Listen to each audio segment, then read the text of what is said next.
Ethan had spent 20 years believing he had buried the love of his life. When the police found the wreckage of the mountain bus, they told him there were no survivors. His wife, Lily, had been listed among the dead. At 28, Ethan became a widower overnight, left to raise their newborn son Noah alone. The years that followed were not easy. Ethan worked every job he could find, often sleeping only a few hours before starting another shift. Noah became his purpose, the reason he refused to give up. Together they built a quiet but happy life filled with simple traditions. Weekend fishing trips, birthday pancakes, and late-night conversations. Even after 2 decades, Ethan never removed his wedding ring. One autumn afternoon, while waiting for Noah outside a university graduation ceremony, Ethan wandered through the crowded campus. Families laughed, cameras flashed, and graduates embraced their loved ones. Then everything around him seemed to stop. Walking slowly across the courtyard was Lily. She looked older, with faint lines around her eyes and silver strands in her hair, but it was unmistakably her. Beside her walked a young woman in her early 20s. The girl's dark hair belonged to Lily. Her bright blue eyes belonged to Ethan. His heart nearly stopped. "Lily," he whispered. The woman froze. The graduation cap in her hand slipped to the ground. "Ethan." For several seconds, neither of them moved. Then tears filled Lily's eyes. "I never believed I'd see you again." Ethan stared in disbelief. "They said you died." "I know." His voice trembled. "I buried an empty coffin." Lily began crying. "The bus crashed exactly as they reported. I survived, but I suffered severe head injuries. I couldn't remember my name or where I came from." She explained that rescue workers had found her, unconscious without identification. She had awakened months later in another state with no memory of her past. A retired nurse named Margaret had cared for her through recovery. Years passed before fragments of memory slowly returned. By then, Margaret had become family. Lily had also discovered she was pregnant. The doctor said the trauma delayed the pregnancy tests. "I didn't even know I was carrying our child." Ethan looked toward the young woman. "Our child?" Lily nodded.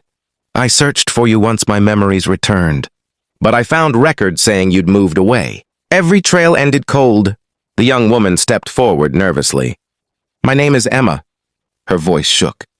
"I've dreamed about meeting you since Mom told me everything." Ethan looked into her face. His own eyes stared back. Without thinking, he embraced her. Emma burst into tears. "I always wondered where I got these eyes." "So did I," Ethan whispered. Just then, Noah walked toward them carrying his diploma. "Dad?" He stopped, confused by the emotional scene. Ethan turned. "Noah, there's someone I need you to meet." Within minutes, Noah learned the impossible truth.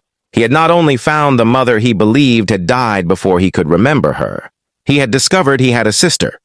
The siblings stood awkwardly for only a moment before Emma smiled. "I guess we're 20 years late for our first hug." Noah laughed through tears. "I think it's still worth having."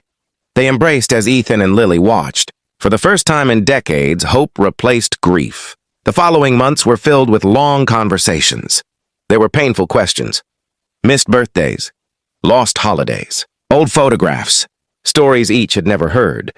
None of them blamed the other. Life had simply separated them in the cruelest possible way. Emma quickly became part of Noah's life. They discovered they shared the same love for old movies, hiking, and terrible jokes. It felt strange at first, but every week they looked more like lifelong siblings. Ethan and Lily also rebuilt their friendship. Neither expected the years apart to disappear overnight. Too much time had passed. Too many experiences had shaped them into different people. Instead of trying to recover the past, they chose to learn who they had become. One evening, nearly a year after their reunion, the entire family gathered beside the quiet lake where Ethan had once scattered flowers every anniversary of Lily's supposed death. This time he carried no flowers, only gratitude. Emma looked across the water. "If the accident had never happened, we'd have had a completely different life." Lily nodded softly. "Maybe?" Noah smiled. "But then we wouldn't appreciate this one nearly as much." Ethan slipped the old wedding ring from his finger and looked at it for a long moment. It had reminded him of loss for 20 years. Now it reminded him of endurance. He smiled at Lily. "We can't get those years back." She gently took his hand. "No, but we still have today." As the sun disappeared beyond the lake, the family stood together, no longer defined by the years they had lost, but by the years they had finally found. In the end, they learned that love can survive distance, time, and even impossible misunderstandings, and sometimes the greatest miracle is simply getting the chance to begin again.